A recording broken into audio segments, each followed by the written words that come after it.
आज की इस वीडियो में हम बात करने वाले हैं कि कान बहना क्या होता है और इस साथ साथ बात करने वाले हैं कि कान बहने के प्रकार कितने हैं, कान बहने के लक्षण क्या है, कान बहने के कारण कौन से हैं, कान बहने से बचाव कैसे करें, कान बहने का परीक्षण कैसे करें, कान बहने का उपचार क्या है और कान बहने के घरेलू उपाय के बारे में भी बात करने वाले हैं। तो चलिए दोस्तों स्टार्ट करते हैं। मैं हूं डॉक्टर पठान और मेरे इस यूट्यूब चैनल में आपका बहुत बहुत स्वागत है। पहले हम जान लेते हैं कि कान बहना क्या होता है। कान बहने का मतलब है कान से एक तरल पदार्थ का रिसाव होना। इसे मेडिकल भाषा में ओटोरिया कहा जाता है। अधिकांश मामलों में आपके कान में वैक्सीन होती है। इसका काम यह सुनिश्चित करना है कि धूल, बैक्टीरिया या अन्य पदार्थ आपके कान में न जा पाए। हालांकि कुछ अन्य स्थितियों में जैसे कि कान के पर्दे के फटने से आपके कान से रक्त या अन्य तरल पदार्थों का रिसाव भी हो सकता है। यह इस बात का संकेत है कि आपके कान में चोट लगी है या संक्रमण यानी कि इन्फेक्शन है और आपको तुरंत डॉक्टर के पास जाने की आवश्यकता है। कान से रिसाव सामान्य या खूनी और सफ़ेद हो सकता है, जैसे कि मवाद। रिसाव के कारणों पर निर्भर करते हुए लोगों को कान में दर्द, बुखार, खुजली, वर्टिगो, कान बजना और सुनाई देना बंद होना हो सकता है। अब बात करते हैं कान बहने के प्रकार के बारे में। Types of ear discharge. पहला है पस या धुंधला द्रव। यह सबसे सामान्य कान से रिसाव के प्रकार में से एक है। इसका मुख्य कारण है कान का संक्रमण यानी कि इन्फेक्शन होता है। 10% बैक्टीरियल कान के संक्रमण में कान का पर्दा फट जाता है। दूसरा है कान के ट्यूब से द्रव का रिसाव होना। कान की इन्फेक्शन से अक्सर ग्रस्त रहने वाले बच्चों को कान में वेंटिलेशन ट्यूब डाली जा सकती है। ये ट्यूब मध्य कान को तरल पदार्थ निकालकर शुष्क रहने में मदद करता है। कभी कभी ये ट्यूब बंद हो जाती है। सामान्य तरल पदार्थ मध्य कान में बनते रहते हैं जब तक कान की ट्यूब फिर से खुल नहीं जाती। इससे एक दिन के लिए कान से कुछ स्पष्ट द्रव का रिसाव हो सकता है। तीसरा है वैक्स। वैक्स हल्के भूरे, गहरे भूरे या नारंगी भूरे रंग का होता है। यदि यह गीला हो जाता है तो यह एक रिसाव की तरह दिख सकता है। 4 है खून। यह रिसाव कान की चोट के बाद होता है। आमतौर पर यह कान की लाइनिंग पर एक छोटी सी खरोच होती है। 5 है पानी। कभी कभी नहाने का पानी या आंसू कान में जा सकते हैं।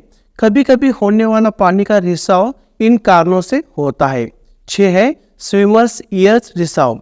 स्विमर्स ईयर्स के प्रारंभिक लक्षण में कान में खुजली होती है। बाद के लक्षणों में सफ़ेद और पानी वाला रिसाव होता है। ये मुख्य रूप से तैराकों को और गर्मी के समय में होता है। 7 है कान में किसी वस्तु का जाना। छोटे बच्चे अपने कान में छोटी वस्तुएं डाल सकते हैं। इससे छोटे इन्फेक्शन हो सकते हैं और पस के रंग का रिसाव हो सकता है। यदि वस्तु नुकीली थी तो रिसाव में खून भी आ सकता है। बात करते हैं कान बहने के लक्षण के बारे में। Symptoms of ear discharge. कान बहने में आपके कान से एक तरल पदार्थ का रिसाव होता है। यह रिसाव सामान्य, खूनी, मोटा और सफ़ेद हो सकता है, जैसे कि मवाद। रिसाव के कारणों पर निर्भर करते हुए इसके लक्षण है।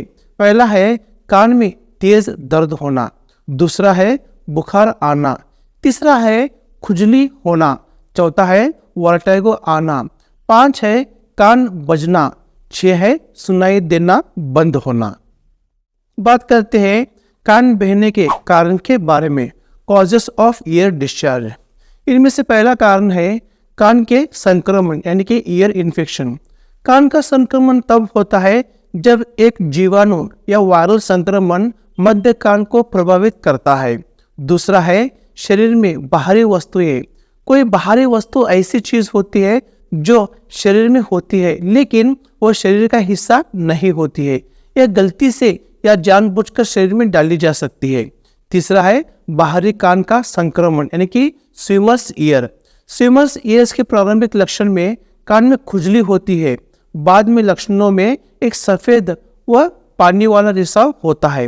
ये मुख्य रूप से तैराकों और गर्मी के समय में होता है।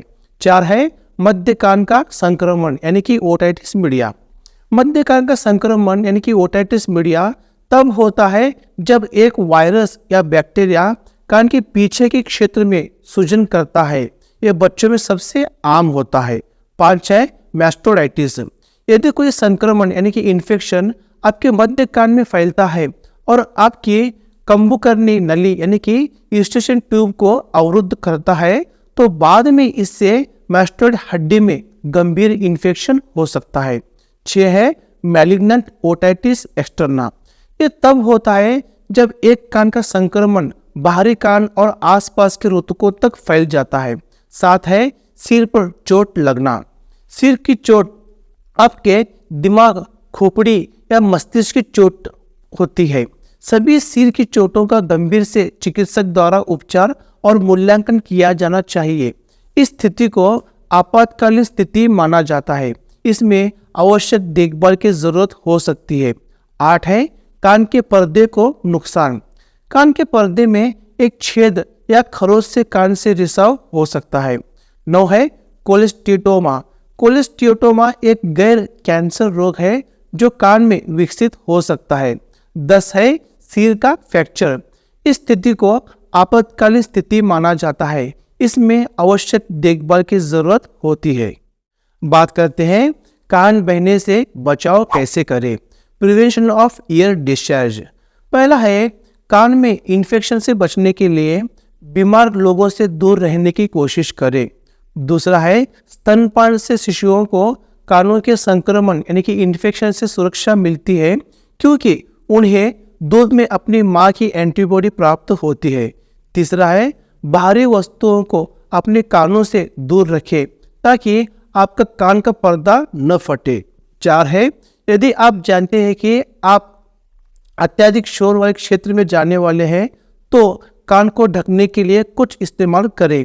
5 है स्विमर्स ईयर्स। स्विमर्स ईयर से बचने के लिए पानी से बाहर आने के बाद अपने कानों को अच्छे तरह से सुखा लें। इसके अलावा अपने सिर को एक तरफ झुकाकर पानी को निकालने की कोशिश करें।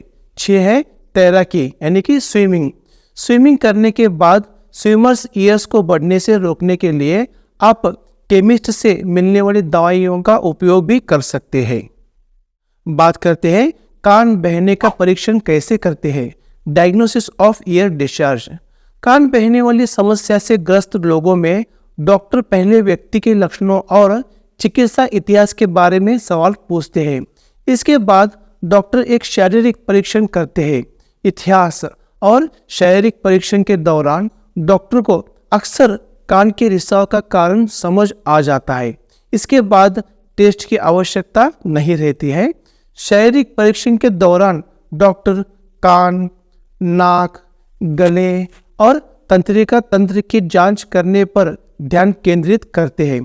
कान को एक प्रकाश के साथ जांच कर चिकित्सक आमतौर पर कान के रिसाव के सामान्य कारणों का निदान कर सकते हैं। डॉक्टर के परीक्षण के बाद कान के रिसाव के कई कारण स्पष्ट होते हैं। इसके संभावित परीक्षण है pure tone audiometry, CT scan, MRI scan. Doctor आपके सुनने की शक्ति का परीक्षण यानी कि ऑडियोमेट्री करेंगे। कभी कभी सीटी स्कैन या एमआरआई स्कैन की भी जरूरत पड़ सकती है। यदि कान में असामान्य रोधक मौजूद है तो रिसाव का नमूना भी लिया जा सकता है। अब बात करते हैं कान बहने का उपचार क्या है। Treatment of ear discharge. कान के बहने का उपचार कारण पर निर्भर होता है। जिन लोगों के कान के पर्दे में बड़े छेद होते हैं उन्हें कान से पानी को दूर रखने की सलाह दी जाती है। पानी को कान से बाहर रखने के लिए रुई पर पेट्रोलियम जेली लगाएं और कान में रख लें। डॉक्टर भी आपके लिए सिलिकॉन के डाट बना सकते हैं और कान में लगा सकते हैं।